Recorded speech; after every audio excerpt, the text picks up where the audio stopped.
UGC regulations की हम बात कर रहे हैं।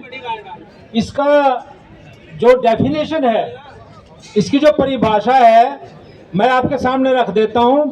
इसका जो टाइटल है वो है promotion of equity in higher education institution regulations 2026, ये इसका टाइटल है। तो प्रमोशन ऑफ इक्विटी मतलब हम इस देश में समता का माहौल और समता कायम करना चाहते हैं, बस ये सिंपल सी बात है। इसमें ऑब्यूर्स पर्संस का प्रावधान है। यदि किसी को लगता है कि भेदभाव के विरुद्ध जो कंप्लेंट की गई थी उसकी इंक्वायरी में यदि कहीं कोई गलती हुई है, उनके साथ न्याय नहीं हुआ है, तो वो अपील कर सकते हैं ऑब्यूर्स पर्सन के पास, परंतु उनके विरोध का कारण न्याय नहीं है।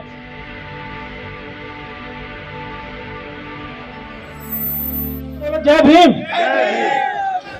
आवाज दो, आवाज दो, आवाज दो। साथियों, ये जो यूजीसी रेगुलेशंस की हम बात कर रहे हैं, इसका जो डेफिनेशन है, इसकी जो परिभाषा है, मैं आपके सामने रख देता हूं। इसका जो टाइटल है वो है promotion of equity in higher education institution regulations 2026, ये इसका टाइटल है। तो प्रमोशन ऑफ इक्विटी मतलब हम इस देश में समता का माहौल और समता कायम करना चाहते हैं, बस ये सिंपल सी बात है। उसी समता के अपने उद्देश्य को अचीव करने के लिए, प्राप्त करने के लिए हम यहां पर संघर्षरत हैं। और जो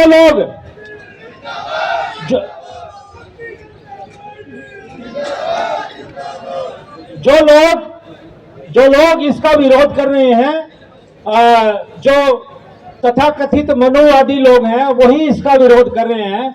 मैं उनके फेवर में भी एक बात कहना चाहता हूं कि उनको इन रेगुलेशंस का विरोध करने की कोई जरूरत नहीं है, क्योंकि इसमें चेक्स एंड बैलेंसेस हैं। इसमें ऑब्यूर्स पर्संस का प्रावधान है। यदि किसी को लगता है कि भेदभाव के विरुद्ध जो कंप्लेंट की गई थी उसकी इंक्वायरी में यदि कहीं कोई गलती हुई है, उनके साथ न्याय नहीं हुआ है, तो वो अपील कर सकते हैं ऑब्यूर्स पर्सन के पास, परंतु उनके विरोध का कारण न्याय नहीं है। विरोध का कारण यह है कि जो सदियों से हमारे पैर की जुत्ती रहे हैं और हमारे पैरों के नीचे हम उनको कुचलते रहे हैं, वो सर कैसे उठाने लगे, इस बात का जलवा है।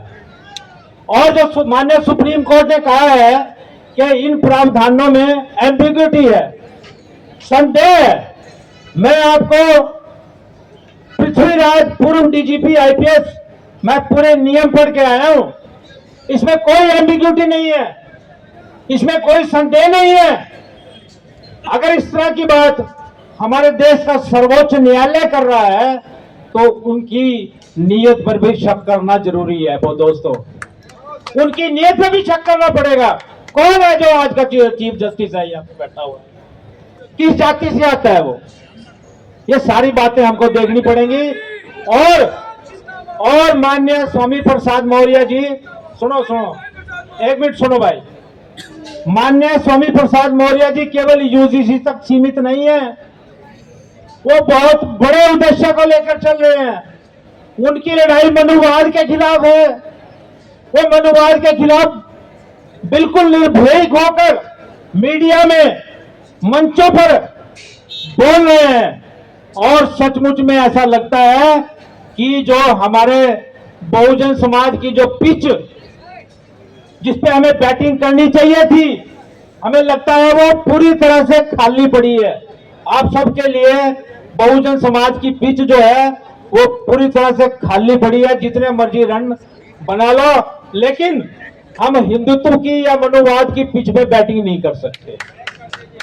कुछ लोग आधा पैर तो रखते हैं बहुजन समाज की पिच पे और आधा पैर रखते हैं मनुवाद और हिंदुत्व की पिच पे और बैटिंग करना चाहते हैं।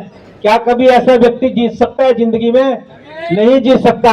स्वामी प्रसाद मौर्य केवल बहुजन समाज की पिच पे बैटिंग कर रहे हैं और हम उनके साथ हैं, हम उनकी टीम है, हम उनका साथ देने के लिए तैयार हैं। और आने वाले 2027 के चुनाव में आप देखेंगे कि स्वामी प्रसाद मौर्य जी उत्तर प्रदेश के मुख्यमंत्री पद पे सम्मानित रूप से बैठेंगे और पूरे प्रदेश को बहुजन समाज के हक में चलाएंगे। बहुत बहुत धन्यवाद। जय भीम, जय भारत।